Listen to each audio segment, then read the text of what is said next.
They tell you the Emperor loves you. They tell you your work feeds the Imperium, that every gram of ore pulled from the deep places keeps the war machines grinding forward, keeps humanity alive among the stars.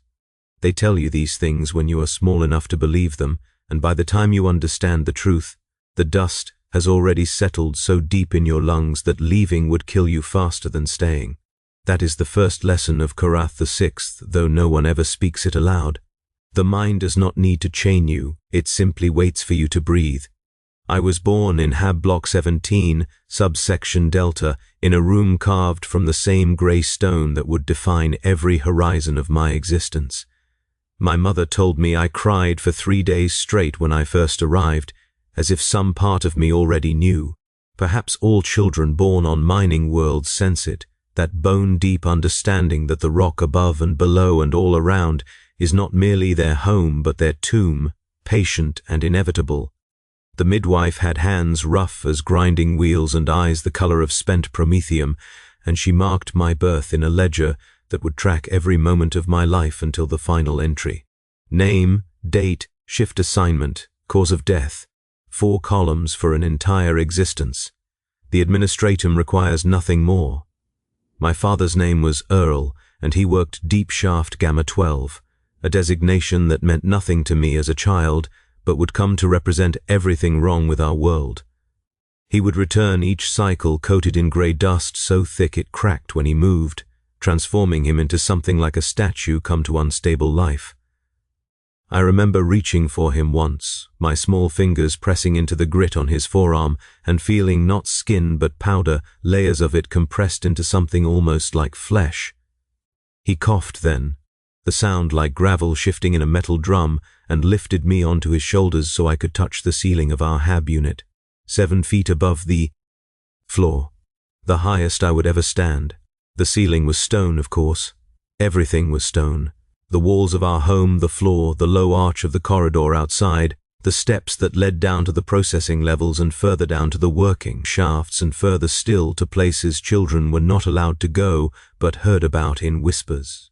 Stone pressed around us from every direction, hundreds of meters of it above our heads, kilometers of it below our feet. The weight of it was not something you could see, but you felt it always, a pressure behind the eyes, a heaviness in the chest that had nothing to do with breathing. Some children cracked under it, went screaming through the corridors until the Arbeit sedated them, and the administratum quietly reassigned their families to shaft maintenance, a designation everyone understood, meant they would not last another standard year. I did not crack. I learned instead to find the small spaces between the stones, the moments of almost freedom that made existence bearable. There was a ventilation shaft near our Hab block where warm air rose from the thermal processors below, and if you pressed your face to the grating, you could almost imagine you were somewhere else, somewhere with wind and movement and things that were not grey.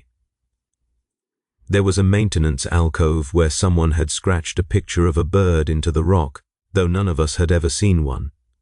There was old Harriet 2 blocks over who had once been a clerk in the surface stations and who would tell us about the sky in exchange for water rations, describing colors we had no names for and distances our compressed minds could not process. She died when I was 6, her lungs finally surrendering to the dust, and the administratum assigned her Hab unit to a new family before her body had finished its journey to the recycling vats. That was when I first understood that we were not people on Korath 6. We were resources, just like the ore we pulled from the depths. My father's cough grew worse as I grew older. It started as that gravel shifting sound I remembered from early childhood, a rough clearing of the throat after each shift, but gradually it evolved into something more structured, more insistent. By the time I was 8 standard years, he would spend the first half hour of each rest cycle bent over the water basin, hacking up grey-black mucus that swirled away into the recycling system. My mother watched him with an expression I did not understand then, but recognize now as the particular grief of those who see death approaching but lack the power to divert its path. She had seen it before, of course. Her own father had died the same way, and his father before him. The dust takes everyone eventually. It is simply a question of how long you can delay the inevitable.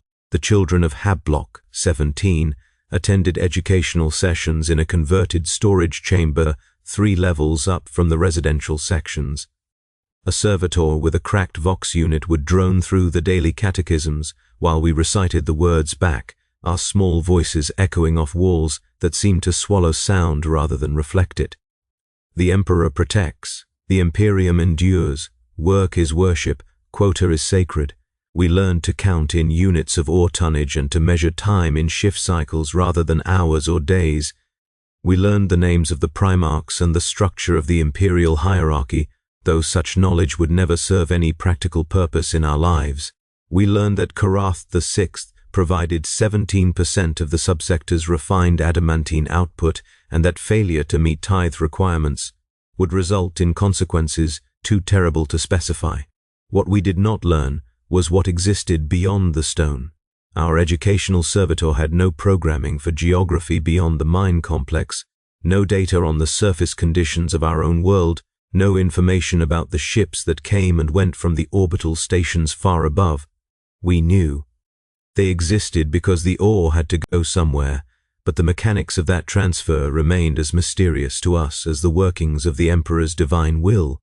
Some children invented elaborate fantasies about the surface, imagining open spaces and natural light and breathable air that did not taste of metal and stone. I tried once, but my imagination failed me. I could not conceive of a ceiling that was not stone, of a horizon that extended beyond the next wall. The mine had already shaped my mind into its own image, and I was only 8 years old. My father collapsed during a shift when I was 10. I was in the educational chamber, reciting the 17th catechism of the Omnicia, when a runner came with the news. He had been working a new seam in Gamma 12, drilling into rock that had not been touched since the colony's founding, when his lungs simply stopped functioning well enough to sustain consciousness. His crew carried him to the medical station 4 levels up, leaving a trail of grey-black mucus that the maintenance servitors would spend hours cleaning. The administratum docked their productivity scores for the interruption. The dead do not meet quotas, and neither do those who carry them. I was not allowed to see him at first. Children under working age were restricted from the medical levels, something about contamination protocols and resource allocation.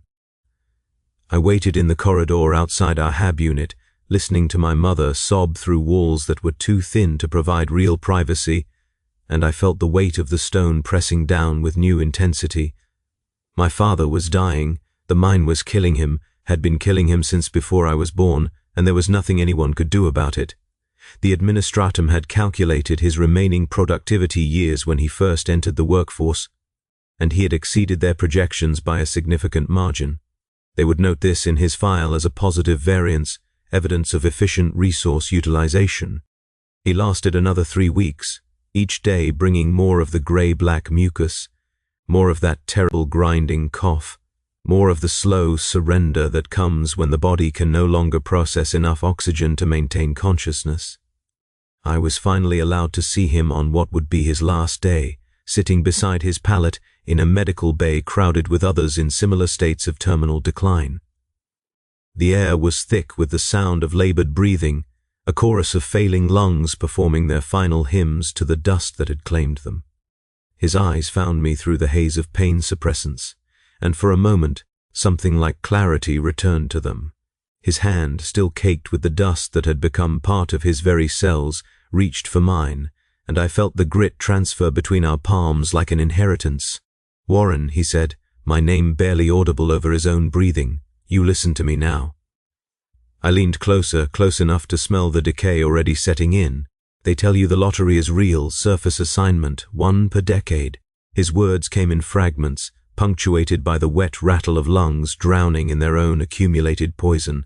"It is not real, never was. They just move the bodies to a different level, deeper, where the dust is worse." I did not understand then. I was 10 years old and my father was dying, and the weight of the stone above us felt heavier than ever. I squeezed his hand and felt the grit compress between our fingers. "Remember," he said, "the lottery is not real." He died 3 hours later, and the administrator assigned his shift slot to a new worker before his body reached the recycling vats. The tithe waits for no one. The years that followed compressed into a grey blur of preparation and inevitability. At 12, I began apprenticeship in the processing levels, learning to operate the crushing machines that reduced raw ore to powder fine enough for transport. The work was considered light duty, a transitional phase before full shaft assignment, but it carried its own hazards. The machines were ancient, maintained by tech priests who visited once per decade and who regarded human operators as regrettable inefficiencies in otherwise elegant systems. Parts failed without warning. Workers lost fingers, hands, sometimes arms to the grinding mechanisms. The dust here was finer than in the shafts, almost invisible, and it worked its way into everything with patient inevitability. I learned to tie a cloth across my face, though everyone knew it only delayed the dust, never stopped it. I learned to count the beats of the crushing rhythm, to predict when the machines would require their regular appeasement of sacred oils and whispered prayers. I learned the names of my fellow workers, though I tried not to learn them too well. Attachment was dangerous in the processing levels. The machines demanded regular sacrifice, and forming bonds only made the loss harder to bear. My mother remarried when I was 14, a practical arrangement with a man named Douglas from Hab Block 12 who had lost his own wife to a shaft collapse the year before. He was quiet, efficient, and already showing the first signs of the cough that would eventually claim him. They did not love each other, not in any sense I understood. But love was a luxury the mind did not permit. They shared resources and warmth, and the silent understanding that neither would outlast the other by more than a few years. It was the most intimate connection possible in a place where the stone pressed down on every human feeling until only the essential remained. Douglas worked Deep Shaft Delta 7, one of the newer excavations where the ore quality was high, but the conditions were worse. The heat down there was intense, rising from thermal vents that the tech priests said connected to the planet's core. Workers rotated in short shifts, their bodies unable to sustain more than a few hours in temperatures that approached the limits of human tolerance. Douglas would return with his skin flushed red beneath the inevitable coating of dust, and he would sit in silence for hours, drinking water that never seemed to replace what he had lost. He never spoke of what he saw in the deep places, but sometimes I caught him staring at the walls of our Hab unit with an expression that suggested he was seeing something else entirely. The lottery came when I was 16. Once per decade, the administratum selected one worker from each sector for surface assignment, a chance to escape the crushing depths and work in the orbital loading stations where the air was clean and the stone did not press from every direction. The announcement echoed through every level of the complex, carried by voxcasters that crackled with age and poor maintenance. Names were drawn from the productivity rolls, weighted by performance metrics and loyalty scores and other factors that no one outside the administratum understood. I remembered my father's words, whispered on his deathbed. The lottery is not real, but hope is a stubborn thing, harder to kill than any human body, and I found myself checking the announcement boards each day with the same desperate attention as everyone else. The selected worker was named Calvin, a man from Hab Block 8 who I had never met, but whose name now carried the weight of every dream we had ever suppressed. He was escorted to the surface elevators with great ceremony, flanked by administratum officials who smiled thin smiles and spoke of the Emperor's favor. The rest of us watched from approved viewing areas, pressing against barriers that kept us at the appropriate distance from hope. I never saw Calvin again. No one did. But the administratum assured us that he had reached his surface assignment safely and that he sent his gratitude to all of us who continued the Emperor's work in the depths. They showed us a message they claimed he had recorded, his voice crackling through ancient equipment, thanking his family and his supervisors and the system that had recognized his value. The voice did not sound quite right to me. Something in the cadence, the rhythm of the words. It sounded less like a person speaking and more like someone reading from a script they did not understand. But I was 16 years old, and the weight of the stone was pressing down, and I needed to believe in something. I entered the shafts myself at 17, assigned to Gamma 12, the same designation that had claimed my father. The descent was like entering another world, though that world was simply more of the same stone, compressed by depth into something denser and more oppressive. The air was thick with heat and dust, the walls close enough to touch on both sides, the ceiling low enough that taller workers had to crouch as they moved. Light came from glow strips that had been ancient when the colony was founded, their feeble illumination barely enough to distinguish the shape of the person ahead of you. My supervisor was a woman named Patricia, who had been working Gamma 12 for 23 years, longer than most workers survived. Her cough was constant, a background rhythm that punctuated every instruction, every warning, every rare moment of praise.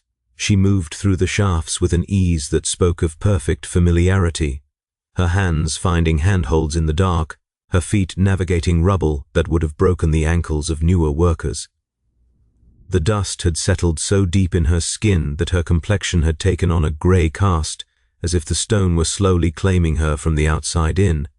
"Your father worked here," she said on my first day. Not a question. The administratum kept detailed records. Yes, he was good, reliable, knew when to push and when to rest. She paused to cough, the sound bouncing off walls too close to provide any echo. "The dust got him anyway. I know. It will get you too." She said it without malice, without even particular sadness. It was simply a statement. A fact, as certain as the weight of the stone above us. Only question is how long you last and what you accomplish before the end. That was the closest I ever received to a welcome. The work was brutal in ways that words struggle to capture. We drilled into rock that had been compressed for billions of years, breaking it apart with tools that felt laughably inadequate against the scale of what we faced. We loaded the fragments onto carts that ran on tracks older than anyone alive, pushing them toward the processing levels where crushers reduced everything to powder. We breathed the dust that rose from every impact, felt it coating our throats and settling in our lungs, knew with each inhalation that we were taking in another microscopic fragment of our own death. But there were moments, rare and precious, when something like beauty emerged from the grinding darkness. Veins of crystal that caught the dim light and scattered it into colors we had no names for. Formations of stone that twisted and curved in patterns that suggested impossible artistry. Caverns that opened without warning. Spaces where the ceiling soared beyond the reach of our lights and the air tasted almost clean. In those moments, I understood something my father had never had the chance to explain. The mine was not merely our prison, it was also our cathedral, our only connection to something larger than ourselves. I thought of my father's warning often during those first years in the shafts. The lottery is not real. The words echoed in my mind each time the decade announcement approached, each time hope flickered in the eyes of my fellow workers. I began to pay attention, to track patterns that others seemed not to notice. The selected workers always came from blocks I had no contact with, always had productivity records that were good but not exceptional, always disappeared into the surface elevators with that same ceremony and those same thin smiles. And none of them ever sent messages that sounded quite right. I was 24 when I first heard about Deep Shaft 7. It was not spoken of openly, not discussed in any official capacity, but whispers traveled through the mind like the dust itself, settling into every corner regardless of distance or barrier. Something had happened there, years before I was born. A collapse, some said, an accident with drilling equipment, a gas pocket that had killed an entire shift in seconds. The official records were sealed, classified at a level that no shaft worker could access, but the whispers told a different story. Deep Shaft 7 had not collapsed, it had been sealed. Workers sent into its depths had found something that the administratum did not want anyone to see. Equipment continued to operate beyond the sealed doors, drilling sounds echoing up through rock that should have been solid, but no workers ever emerged. The administratum claimed that automated systems were extracting ore from played-out seams, but the power consumption records told a different story. Whatever operated in Deep Shaft 7 was using far more energy than any automated drilling system could possibly require. I filed this information away, uncertain what to do with it. The weight of the stone continued pressing down. The dust continued accumulating in my lungs. The shifts blurred together into an endless rhythm of drilling and loading and coughing and sleeping. Patricia died when I was 26, her lungs finally surrendering after 3 decades of service. The administratum noted her productivity variance as positive and assigned her shaft to a new supervisor. I was considered for the position but rejected on the grounds that my cough had not yet developed sufficiently to suggest acceptable levels of dust absorption. I took this as the compliment it was. Douglas died when I was 28, his own lungs claiming him just as the cough had claimed my father. My mother followed 6 months later, though the administratum listed her cause of death as cardiac failure rather than the obvious truth. She had simply lost the will to continue breathing. The HAB unit passed to me, and I found myself alone in the same stone room where I had been born, surrounded by walls that had witnessed 3 generations of my family die the same slow death. I began to keep a record scratched into the stone behind my sleeping pallet where the administratum would not find it. Names and dates and causes of death and details that did not appear in any official ledger. Workers who had been assigned to Deep Shaft 7 and never returned. Lottery winners who sent messages that did not sound quite right. Patterns in the productivity quotas that suggested something beyond mere resource extraction. The more I recorded, the more clearly I saw the shape of the truth. Korath VI was not a mining world, it was a processing system, and we were not the operators, but the material being processed. The tithe requirements were calculated to extract exactly as much labor as a human body could provide before failing. The medical stations kept workers functional, just long enough to maximize output, never long enough to require significant investment in treatment. The lottery existed to provide hope without ever actually reducing the workforce, sending selected workers not to the surface but to Deep Shaft 7, where they joined whatever operation required more bodies than the administratum was willing to acknowledge. The population of the colony remained stable year after year despite a birth rate that should have produced growth and a death rate that should have produced decline. The mathematics did not balance because the mathematics were a lie. I was 32 when I finally saw the sealed doors of Deep Shaft 7. I had been assigned to a maintenance rotation in the lower levels, replacing glow strips that had finally failed after centuries of service. The work required access to service tunnels that ran between the main shafts, narrow passages where the walls pressed close enough to feel like burial, and the air was thick with dust that had accumulated since the colony's founding. The doors were massive, reinforced adamantines set into the rock with precision that suggested construction by something more sophisticated than human hands. Warning symbols covered every surface, declaring contamination hazards and structural instability and access restrictions at the highest levels. The glow strips in this section had been recently replaced, their light far brighter than the ancient illumination elsewhere. Someone was maintaining this passage. Someone was coming here regularly. I pressed my ear to the metal and heard faintly the rhythm of drilling from somewhere far below, but mixed with the drilling was another sound, something that raised every hair on my body and sent ice through veins that should have been accustomed to fear. It was a voice, or rather a chorus of voices, speaking in unison with perfect synchronization. I could not make out the words, but the cadence was familiar. It sounded like the catechisms we had recited in our educational sessions, the words of praise and submission that had been drilled into us since childhood. The Emperor protects, the Imperium endures, work is worship, quota is sacred. But the voices did not sound quite human. They sounded like Calvin's recorded message, like the lottery winners who sent their gratitude from surface stations no one ever visited. They sounded like something that had once been human but had been processed into something else. I retreated from the sealed doors and completed my maintenance assignment without incident. The administratum noted my productivity variance as acceptable. I returned to Gamma 12 and continued drilling and loading and coughing and sleeping, but I could not forget what I had heard. The voices followed me into my dreams, reciting catechisms in that too synchronized rhythm, and I began to understand what my father had been trying to tell me. The lottery was not real. Nothing was real. We were not workers in a mine. We were components in a machine that processed human souls into something the Imperium found more useful than hope or happiness, or the ordinary span of a life. 10 more years passed. I rose through the ranks of Gamma 12, my experience and survival marking me as valuable even as the cough began its inevitable development. I became a supervisor at 38, inheriting Patricia's old responsibilities and her old cough and her old understanding that nothing could be changed. I trained new workers and watched them die, and trained more workers to replace them. I attended the decade lottery and watched hope flicker and fade in eyes that would never see the surface. I added names to my hidden record and traced patterns that grew clearer with each passing year.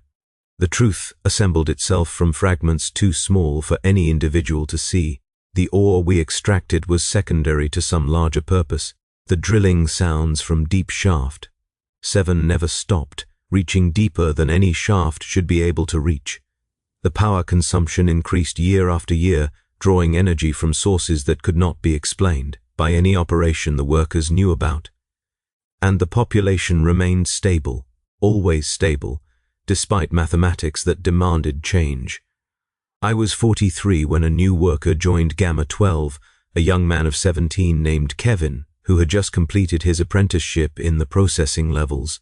He reminded me of myself at that age, still young enough to believe the catechisms, still naive enough to hope for the lottery. His lungs were clean and his cough was absent, and his eyes had not yet developed the grey cast that marked long-term shaft workers. He asked me questions during our first shift together, the same questions I had asked Patricia decades before. How long had I been working? How deep did the shafts go? Was the lottery real? I answered the first 2 questions honestly. The third I deflected, uncertain how much truth a boy of 17 could bear. But Kevin was persistent, the way the young sometimes are before the weight of the stone has fully pressed down on them. He'd heard whispers about Deep Shaft 7. He had noticed the mathematics that did not balance. He had questions that the catechisms could not answer, and he looked to me for explanations that I was not sure I could provide. I found myself telling him about my father, about the deathbed warning that had shaped my understanding of everything that followed. The lottery is not real. The words felt strange in my mouth after so many years of keeping them hidden, but once released, they demanded company. I told him about the sealed doors, about the voices speaking in unison, about the patterns in the productivity quotas and the population that never changed. Kevin listened with the intensity of someone hearing confirmation of suspicions they had not dared to voice. When I finished, he was silent for a long moment, his young face shadowed by the dim glow strips of Gamma 12. "What do we do?" he asked. It was the question I had been asking myself for decades, the question for which I had never found an answer. What could we do? The mine was our world, the only environment our lungs could still process. The administratum controlled every aspect of our lives, from birth to death and apparently beyond.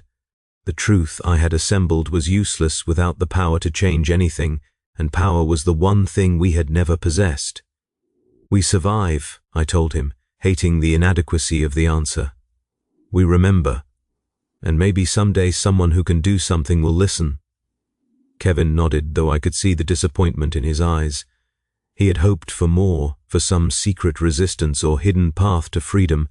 He would learn, as I had learned, that hope was the cruelest lie the mine had to offer. The decade lottery was announced 3 weeks later. The selected worker was from Hab Block 15, a man no one in Gamma 12 had ever met. He was escorted to the surface elevators with the usual ceremony, and the administratum played his grateful message through every vox caster in the complex. The voice sounded wrong, as all the voices always sounded wrong, but no one else seemed to notice. Kevin looked at me as the message played, and I saw understanding settle into his young features. The lottery was not real. Nothing was real. We were components in a machine. 2 months later, Kevin was reassigned to Deep Shaft 7. The order came without warning, delivered through the normal channels of administratum bureaucracy. His productivity scores had been flagged for review. His performance metrics suggested suitability for specialized work. He was to report to the lower maintenance tunnels for processing. Processing.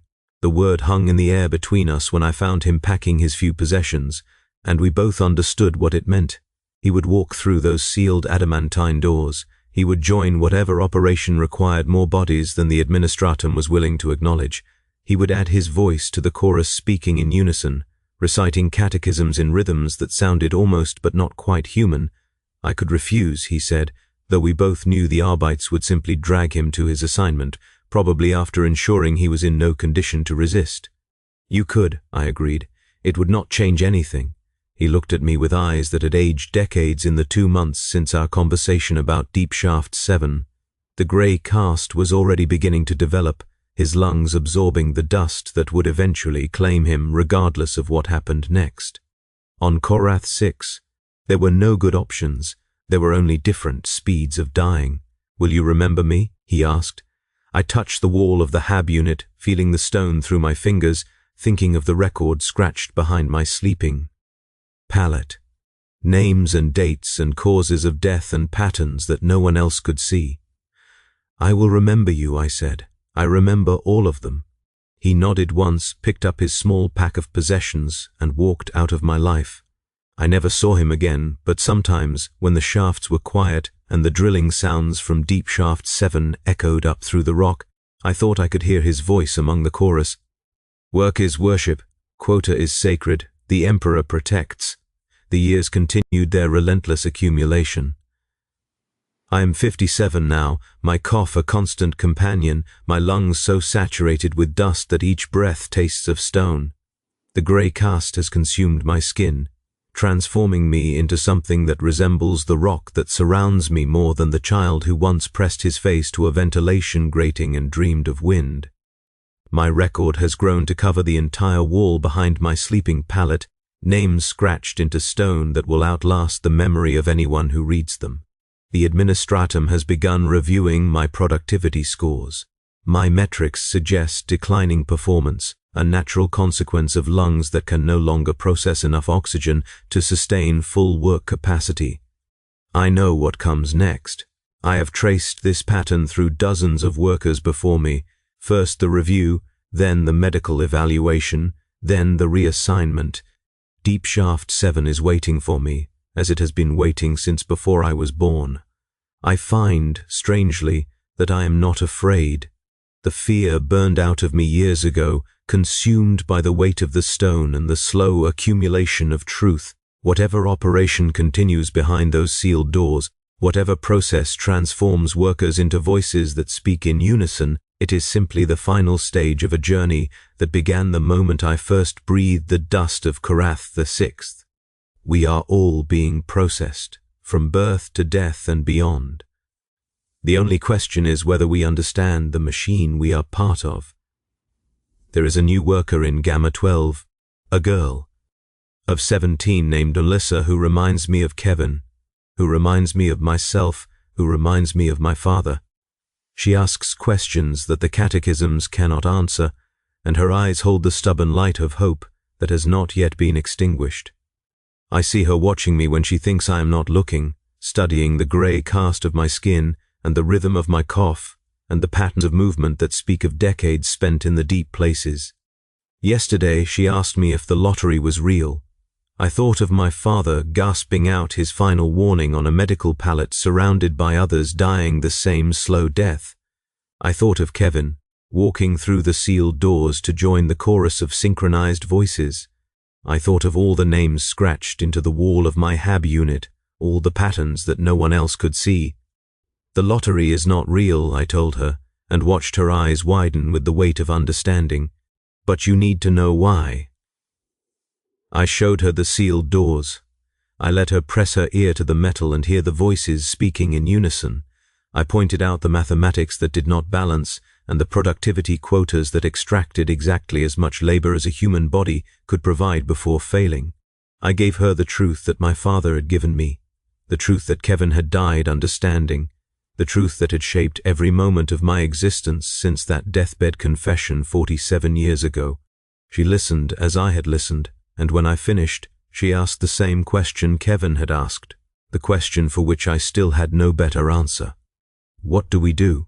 I looked at her young face, unmarked by the grey cast that would eventually claim her, and I felt something I had not felt in decades. It was not hope precisely.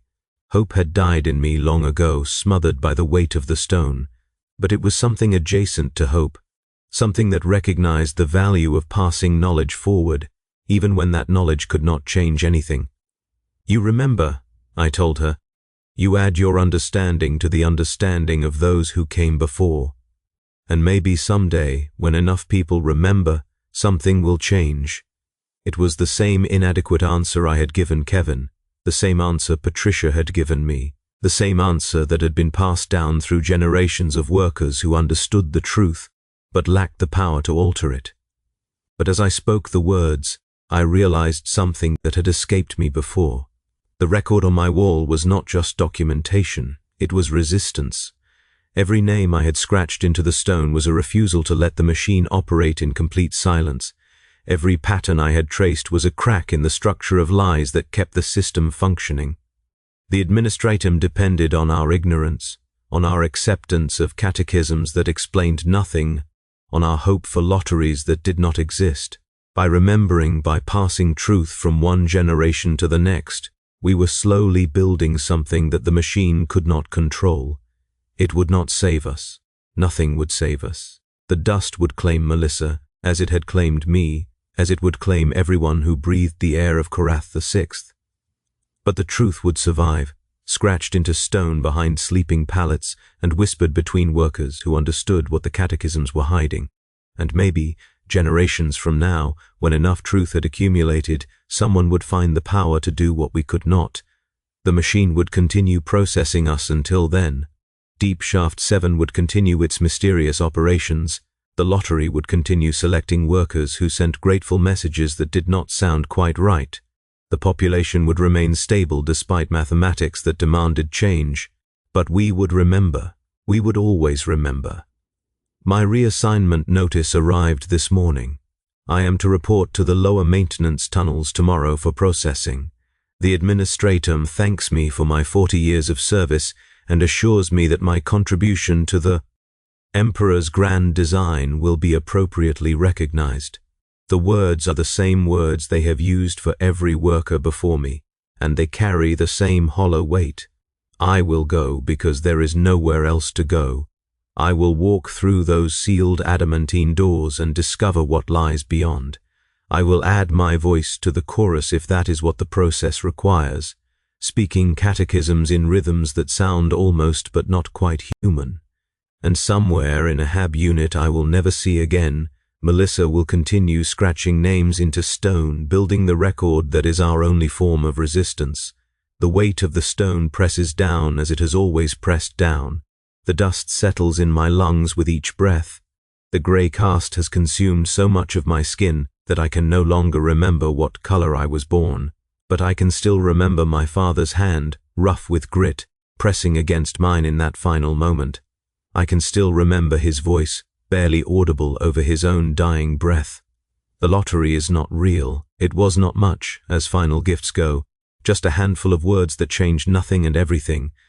But it was truth, and truth is the one thing the machine cannot process into silence. I have given that gift to Melissa. She will give it to someone else.